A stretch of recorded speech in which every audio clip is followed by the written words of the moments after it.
entre sentimentos naturais com doenças, porque existe uma área cinzenta que tu não consegue saber direito. Eu devia estar sentindo isso ou isso aqui já virou uma doença, né? Como é que resolve essa área cinzenta? Vou dar uma dica. 2 dicas, na verdade. Que também é uma pergunta que adoro responder, porque ela é psicoeducação.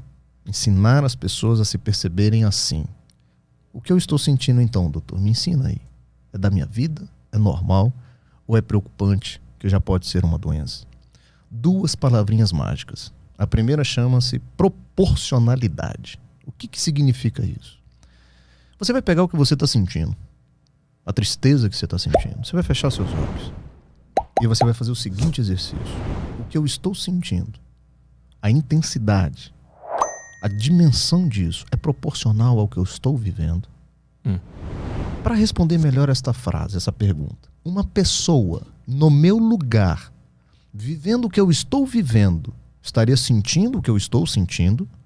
Mas uma pessoa que esteja no meio do furacão, ela consegue estar com a cabeça clara para conseguir responder essa pergunta? Por isso que eu pedi para ela fechar os olhos, para ela sair um pouco, para ela ter um pouquinho de racionalidade naquele momento. Entendi.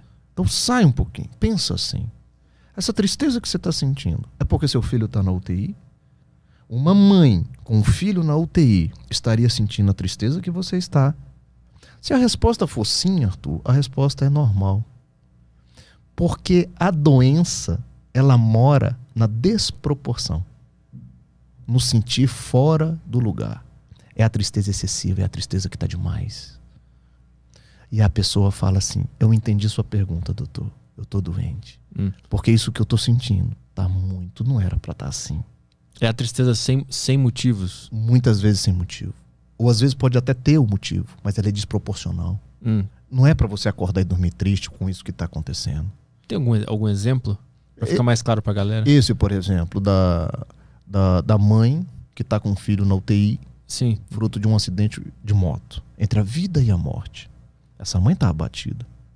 Essa mãe está entristecida.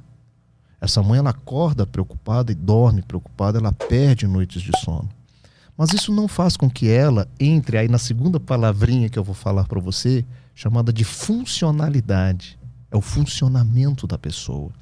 A tristeza normal não afeta a sua função. Você consegue fazer.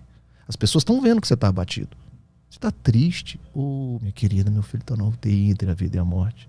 Mas ela está funcionando. Ela consegue ir numa padaria, comprar o pão, ela consegue se alimentar. Entendi. Ela consegue viver. Às vezes, muitas vezes, vai até o trabalho. Todo mundo está vendo que ela está triste. Mas ela consegue funcionar.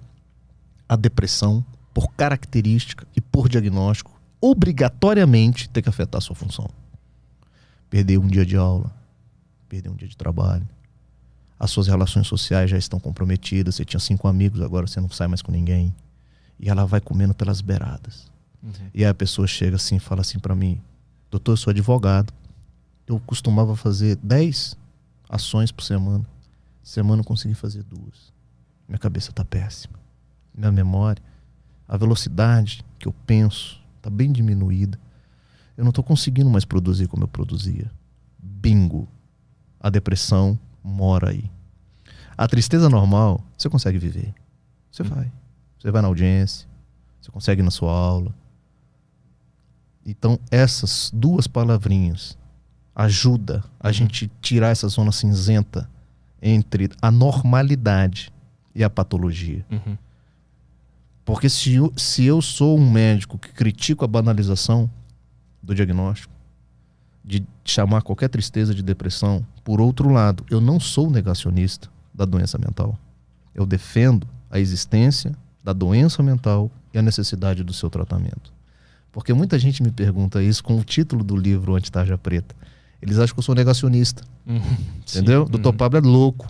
Tem tanto estudo mostrando que a doença mental existe e ele vem com esse título aí para perturbar mais ainda o povo. Eu falei, não. Se você ler a contracapa do meu livro, você vai entender que eu transito entre essas 2 posições. A de criticar o uso abusivo, desnecessário de psicotrópico.